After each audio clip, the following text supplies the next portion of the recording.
जय हिंद फ्रेंड्स। कैसे हैं आप सभी। तो उम्मीद है आप सभी बढ़िया होंगे और अच्छी तरीके से अपनी इस लॉकडाउन के तहत भी पढ़ाई कर रहे होंगे और करते रहिए, क्योंकि पढ़ाई कंटिन्यूटी करनी चाहिए अपनी, और पढ़ाई के बीच में गैप मत आने दीजिए।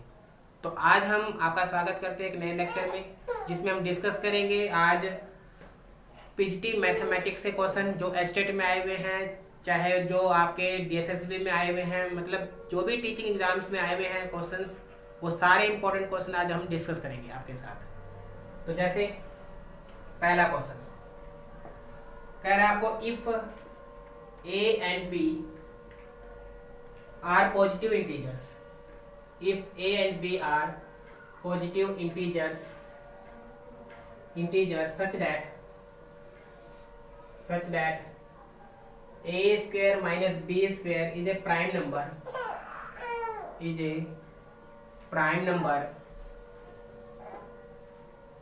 then a square minus b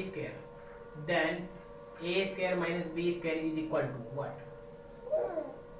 option आपके पास a minus b, a plus b, a plus b into a minus b और none of these। तो सोचिए क्या होगा इसका आंसर, कि a और b हमारे दोनों क्या है, पॉजिटिव इंटीजर्स है, और हमें ये गिवन है कि a square minus B square क्या है, एक प्राइम नंबर है। तो a square minus B square की वैल्यू क्या होगी, तो आपके माइंड में होगा कि a square minus B square a plus B into A minus B होता है, बट ये इस क्वेश्चन का आंसर नहीं है। तो सोचिए कैसे होगा। तो सिंपल सा सॉल्यूशन, आप क्या कर सकते हैं, हीट एंड ट्रायल मेथड लगा सकते हैं यहाँ पे। तो आप क्या कीजिए, लेट कर लीजिए, मान लीजिए कि मैं a की वैल्यू लेट कर लेता हूँ 2 है और b की वैल्यू लेट कर लेता हूँ 1 है। तो आप क्या देखेंगे, तो a square minus B square का ये एक प्राइम नंबर है। तो आप देखते हैं 2 का स्क्वायर माइनस 1 का स्क्वायर, यानी 4 माइनस 1 3, और जो कि ये सेटिस्फाई कर रहा है, यानी एक प्राइम नंबर है। ये 3 क्या है, प्राइम नंबर। प्राइम नंबर के बारे में जानते हैं जिसके केवल 2 फैक्टर हो, चाहे वो खुद हो सकता है या 1 हो सकता है। तो यहाँ देखा हमने कि a square minus B square prime number भी आ रहा है, और ए और बी क्या है, पॉजिटिव इंटीजर्स भी है। तो ये किसके इक्वल हो रहा है, 3। तो आप देख रहे हैं 3 को मैं क्या लिख सकता हूँ, 2 + 1 लिख सकता हूँ, और 2 क्या माना हमने, ए, और बी हमने 1 माना। तो यानी हमारा जो रिजल्ट है वो क्या आएगा, a + b। तो हम कहेंगे इसका जो राइट ऑप्शन होगा वो होगा a + b, that is our answer. Clear. इसी तरीके से second question,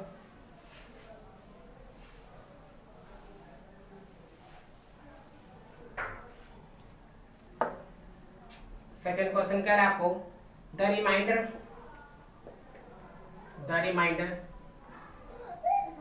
reminder when 0 factorial plus 1 factorial plus 2 factorial plus 3 factorial plus 4 factorial plus 5 factorial plus and continue so on, ये जा रहा है आपका 99 फैक्टोरियल एंड 100 फैक्टोरियल तक। और आपको पूछ रहा है ये डिवाइडेड बाय, यदि मैं इसको डिवाइड करूं किससे, डिवाइडेड बाय 12, तो what is the remainder. Options आपके पास 6, 11, 5 एंड 10। तो सोचिए इसका आंसर क्या होगा, 6, 11, 5 और 10 क्या आंसर होगा। तो आप देख रहे हैं 0 फैक्टोरियल से लेकर हमारे पास जो डिजिट्स हैं वो कहाँ तक है, नंबर से 100 फैक्टोरियल तक, और हमें डिवाइड किससे करना है, तो 12 से, 12 से। तो आप देखेंगे 0 factorial plus 1 factorial plus 2 factorial plus 3 factorial plus 4 factorial, and हम जा रहे हैं कहाँ तक, 99 फैक्टोरियल प्लस 100 फैक्टोरियल। और यदि हम इसको 12 से डिवाइड करते हैं, तो देखिए 0 factorial means 1 factorial means 1, 2 factorial means 2, 3 factorial means 3 factorial को क्या लिखेंगे हम, 3 × 2 × 1 इट मीन्स 6। अच्छा 4 फैक्टोरियल मीन्स आप कहेंगे 4 × में 3 फैक्टोरियल, और 3 फैक्टोरियल कितना आपके पास 6, तो आप कहेंगे 4 × 6 = 24, और 24 क्या है, 12 का मल्टीपल है। तो यहाँ से आप देख रहे हैं कि जो भी यहाँ पे आएगा 24, आगे भी जो आएगा 5 × में 4 फैक्टोरियल बनेगा एंड कंटिन्यू सो ऑन। तो आप देख रहे हैं ये क्या है, 12 का मल्टीपल है, तो ये आगे भी क्या बनेंगे, 12 के मल्टीपल बनेंगे। तो ये रिजल्ट कुछ ऐसा बनेगा हमारा कि ये हो जाएगा 1 + 1 + 2 प्लस 6 प्लस और सारे फिर मल्टीपल ऑफ 12, मल्टीपल ऑफ 12। ये जितने भी यहाँ नंबर बनेंगे 4 फैक्टोरियल के बाद वो सारे के सारे क्या है 12 के मल्टीपल है, और इसको हम 12 से डिवाइड करेंगे। और जब आप 12 से डिवाइड करेंगे तो आप देखेंगे ये कितना बना, तो 1 2 4 और 6 10 प्लस में 12 का मल्टीपल। ठीक है जी। तो आप देखेंगे 12 से 12 कैंसिल हो जाएगा, यानी कंप्लीटली डिविजिबल है। तो यहाँ से जो रिमाइंडर बचेगा वो क्या बचेगा, तो आप कहेंगे 10 बचेगा। तो इसका जो राइट आंसर होगा वो क्या हो जाएगा, रिमाइंडर इज 10, यानी D option is our right answer. Clear बात। कैसे, दोबारा रिपीट करता हूँ, 0 factorial plus 1 factorial plus 2 factorial plus 3 factorial up to हमें गिवन है कहाँ तक 100 फैक्टोरियल तक, और 12 से डिवाइड करना है। तो 0 फैक्टोरियल को हमने लिखा 1, 1 फैक्टोरियल को 1, 2 फैक्टोरियल को 2, 3 फैक्टोरियल को 3 इंटू में 2 इंटू 1 तो ये आया 6, और 4 फैक्टोरियल को लिखेंगे 4 इंटू 3 फैक्टोरियल यानी 24 आ जाएगा। और 24 को मैं 12 का मल्टीपल लिख रहा हूँ, 12 गुना 2 लिख सकता हूँ। तो कहने का मतलब आगे भी ये 12 के मल्टीपल बनते जाएंगे। अब जब 12 के मल्टीपल बनते जाएंगे तो 12 से तो डिविजिबल होंगे। तो हमारे पास जो डिजिट्स बच गया अपने पास, तो ये आप ऐड कर लीजिए, तो ये आ गया 10, और 10 यहाँ पे ऐसा नंबर है जो 12 से डिवाइड नहीं हो रहा, यानी रिमाइंडर क्या आ जाएगा 10। इसके बाद नेक्स्ट क्वेश्चन,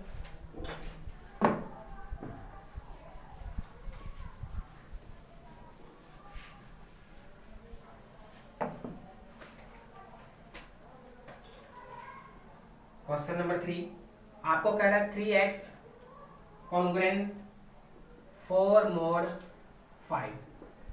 तो बताइए x की वैल्यू क्या होगी।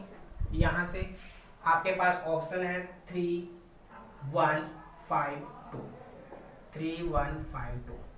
इसी तरीके से मान लीजिए आपके पास क्वेश्चन है कि द लास्ट डिजिट ऑफ 6 की पावर 500। तो इसके ऑप्शन है आपके पास 6 1 2 एंड 3।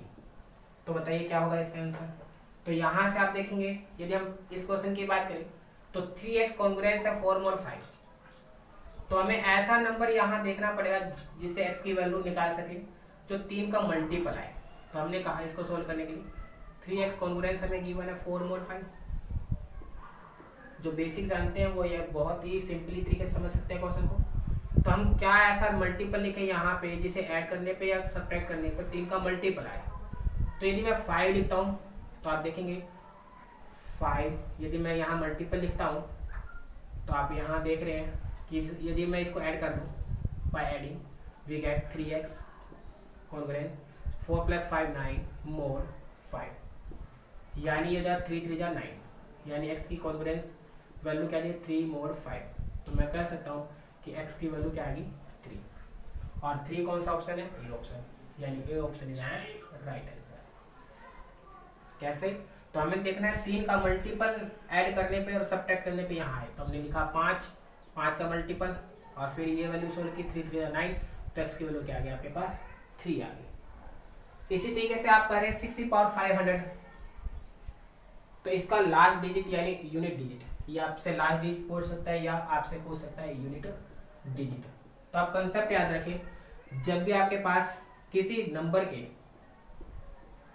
नंबर के लास्ट डिजिट, किसी भी नंबर के यदि लास्ट डिजिट यदि 0 हो 1 हो 5 हो और 6 हो, तो 0 की पावर n, 1 की पावर n, 5 की पावर n, 6 की पावर n, कुछ भी आ जाए पावर में, तो आपके पास जो नंबर का लास्ट डिजिट होगा वो 0 के लिए 0 होगा, 1 के लिए 1 होगा, 5 के लिए 5 होगा और 6 के लिए 6 होगा।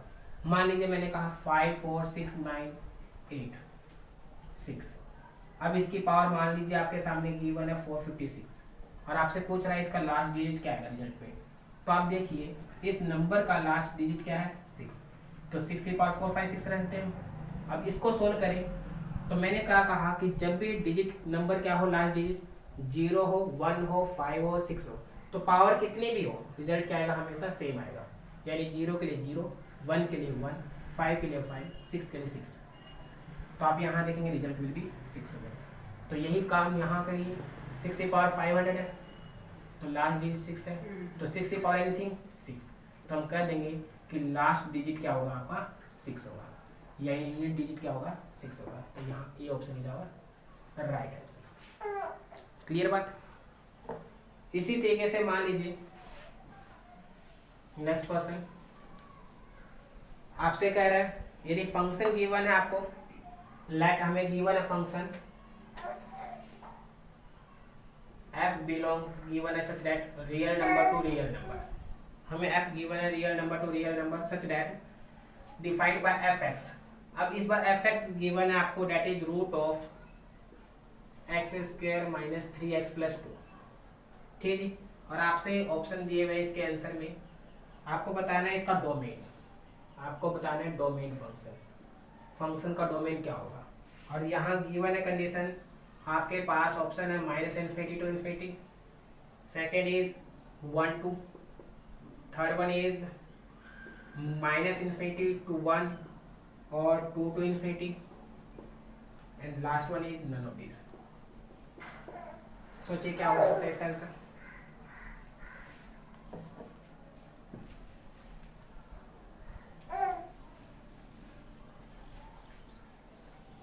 तो क्या रिजल्ट आ रहा है आपका।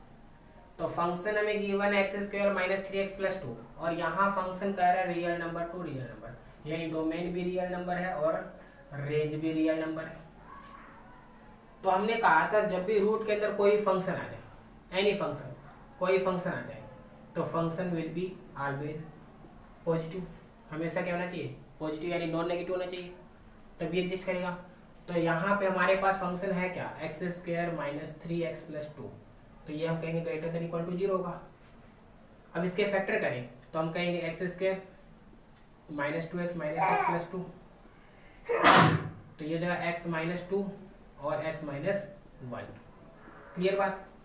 अब आप इसको सिंपली वे में सोल्व कर सकते हैं। मान लीजिए हमने कहा कि यहाँ से x की वैल्यू क्या मिलेगी, तो आप देखेंगे 1 मिलेगी 2 मिलेगी, तो 1 और ये हमने लिख दिया 2। आप कहेंगे इधर क्या होगा, तो माइनस इन्फिनिटी, और इधर क्या होगा तो प्लस इन्फिनिटी। तो आप सिंपली काम कीजिए, जो बड़ा नंबर है उसके इधर लेफ्ट राइट में क्या कर दीजिए, प्लस का साइन ले लीजिए। अब यहाँ देखिए हम आ रहे हैं किस पे, 2 पर, क्या आ रहे हैं 2 पर, तो 2 पर पावर कितनी, ओड है, तो आप क्या कर दीजिए साइन चेंज कर दीजिए, तो ये जगह माइनस। फिर हम जा रहे हैं 1 की तरफ, 1 के ऊपर पावर क्या है, तो माइनस का फिर साइन चेंज कर दीजिए, क्या हो जाएगा प्लस। और क्योंकि हमें नंबर कैसे चाहिए, पॉजिटिव, तो पॉजिटिव नंबर कौन से इंटरवल मिल रहा है, तो माइनस इन्फिनिटी टू 1 और 2 टू इन्फिनिटी, क्योंकि यहाँ प्लस और यहाँ प्लस है। तो ये 2 ही इंटरवल ऐसे बन रहे हैं जहाँ पे ये कंडीशन सेटिस्फाई हो रही है, तो C option is our right. Clear बात। या आप इसको ऐसे भी देख सकते हैं कि x माइनस 2 इंटू में x minus 1 greater than equal to 0, कि क्या वैल्यू में x की वैल्यू पुट करें जिससे कि ग्रेटर देन इक्वल टू 0, तो आप देखेंगे इस इंटरवल में जब भी वैल्यू पुट करेंगे तो वैल्यू क्या आएगी, पॉजिटिव। क्लियर है। तो इसी तरीके से हम आगे के क्वेश्चन डिस्कस करेंगे नेक्स्ट लेक्चर में, और इसमें जो भी अपने अच्छे इंपॉर्टेंट क्वेश्चन आ सकते हैं एग्जाम में वो हम कंटिन्यूटी डिस्कस करते रहेंगे। सो आज के लिए इतना ही, फिर मिलेंगे। जय हिंद, जय भारत।